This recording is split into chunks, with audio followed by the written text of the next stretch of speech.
साहेब की जय। सद्गुरु श्री अभिलाष साहेब की जय।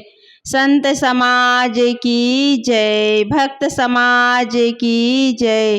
भक्ति के स्रोत ममतामयी माताओं की जय। नन्हे मुन्ने बच्चों की जय। साक्षी देवी की जय। बहुत हंसा थे।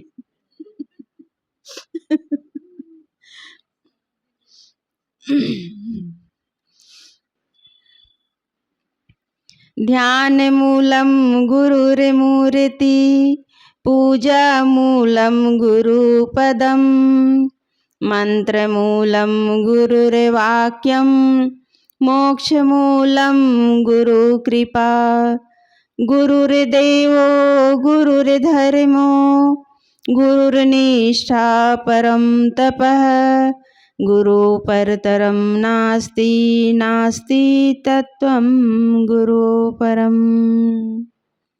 वंदनीय संत समाज, उपस्थित सम्मानी भक्त सज्जनों, भक्ति के स्रोत ममतामयी माताओं,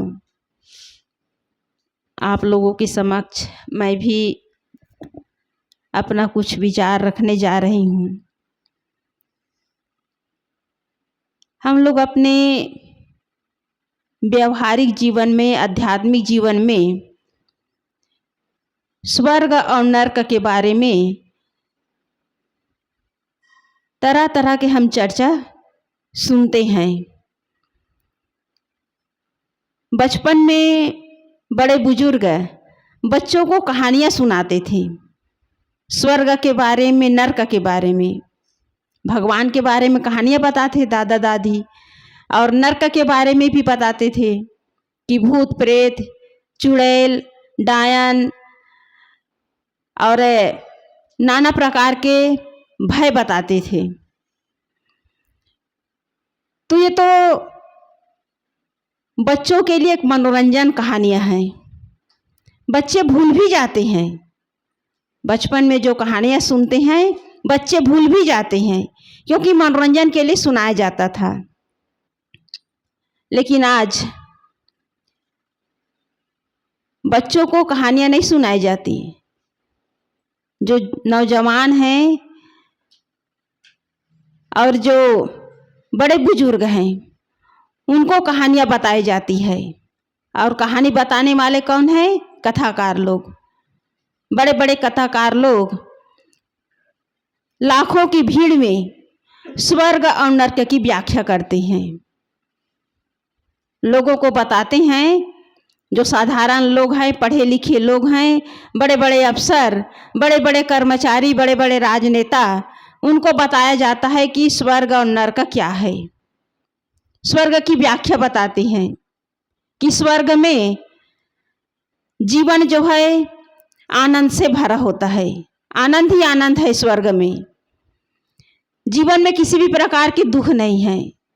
वहाँ इतने भोग सामग्री है कि जितना छक करके खाओ, जितना छक करके भोगो, मन जो है आनंद से भरा रहता है। उसकी ऐसी ऐसी व्याख्याकार बताते हैं कि स्वर्ग की जो नगरी है उनकी भव्यता का सुंदर ढंग से, रोचक ढंग से उसका वर्णन करते हैं। सोने चांदी हीरे मोती से भरा हुआ नगर, जहाँ किसी भी चीज की कमी नहीं है। और नरक के बारे में बताया जाता है कि नरक में जो गलत कर्म करते हैं उनको नरक में डाल दिया जाता है। खून की नदी और मवादों की नदी, और उस नदी में घड़ियाल, मगरमच्छ, जहरीले सर्प रहते हैं।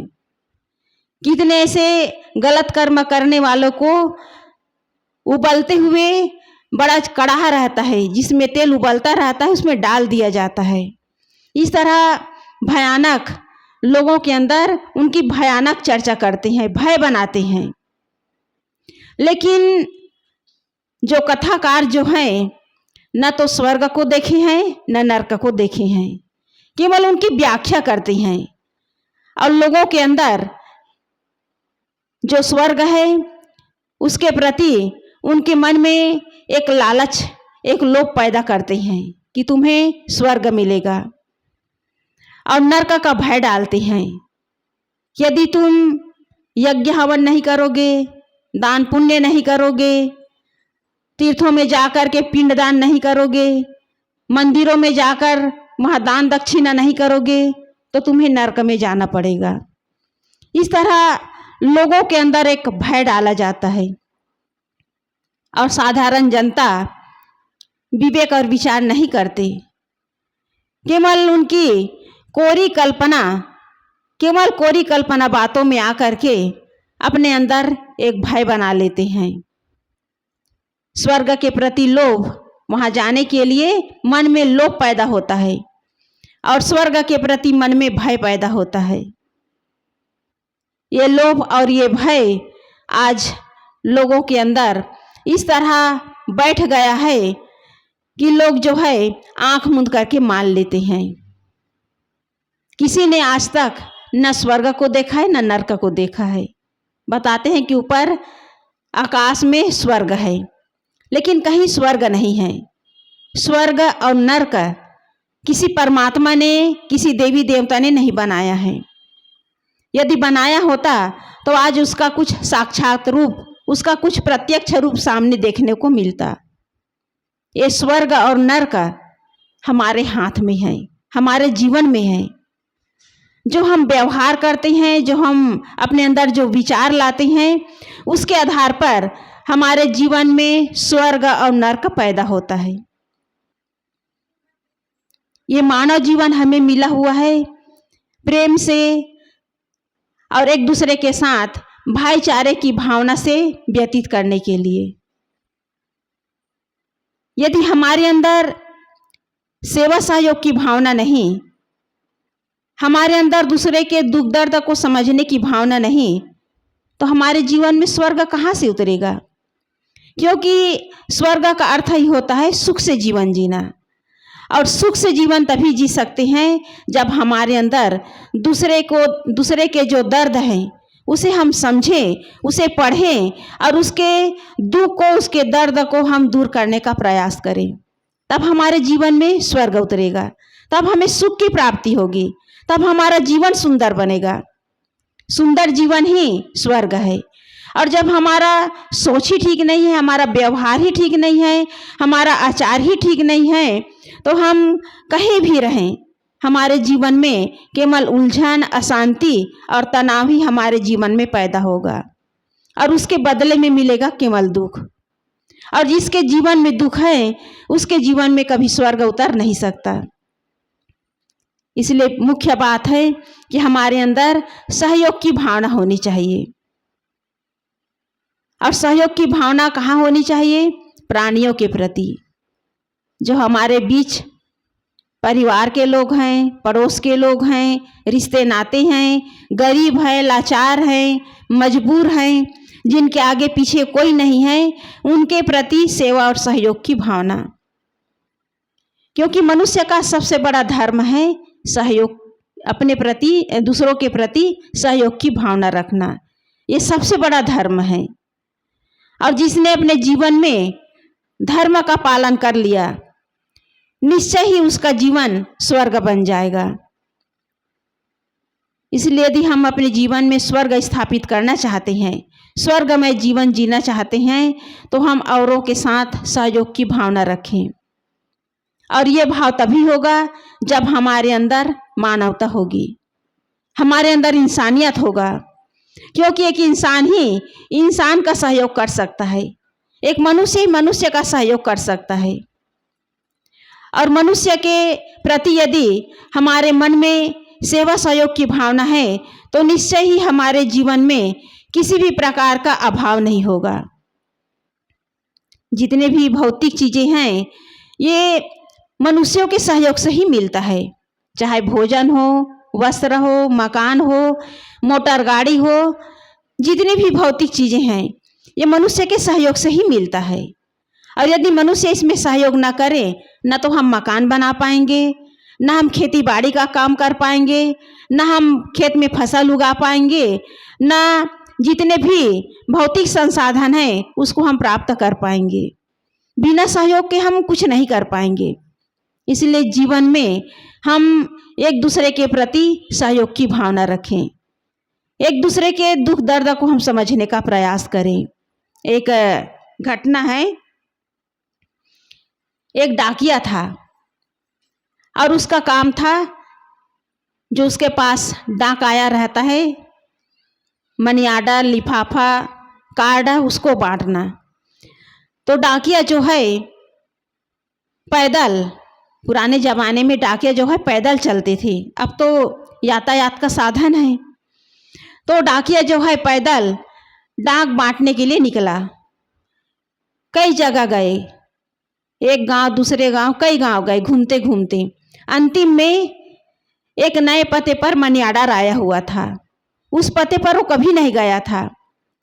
तो उसने सोचा कि नए पते में जाना है तो बाकी सब काम निपटा करके जो नए पते में मनी आर्डर आया है उसको देने के लिए जाऊंगा।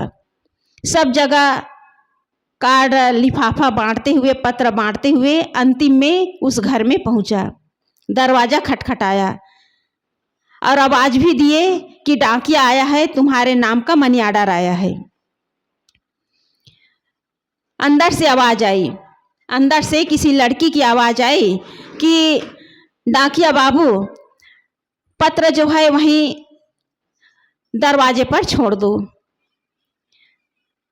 तो डाकिया ने कहा कि बिना हस्ताक्षर किए मैं ये डाक छोड़ने वाला नहीं हूं, आपको साइन करना पड़ेगा, हस्ताक्षर करना पड़ेगा। डाकिया खड़ा ही रहा, 2 मिनट 3 मिनट तक खड़ा ही रहा। फिर उसे गुस्सा आ गया, फिर आवाज दिए कि मुझे और कई जगह जाना है, केवल यही खड़े रहूंगा तो आगे का काम कैसे करूंगा, मुझे कई जगह जाना है। उसे गुस्सा आ गया। थोड़ी देर बाद 12-13 साल की लड़की दरवाजा खोलती है। उसके दोनों पैर कटे हुए थे, दोनों पैर से विकलांग। डाकिया उस लड़की को देख करके अपने अंदर एक ग्लानि का भाव लाया।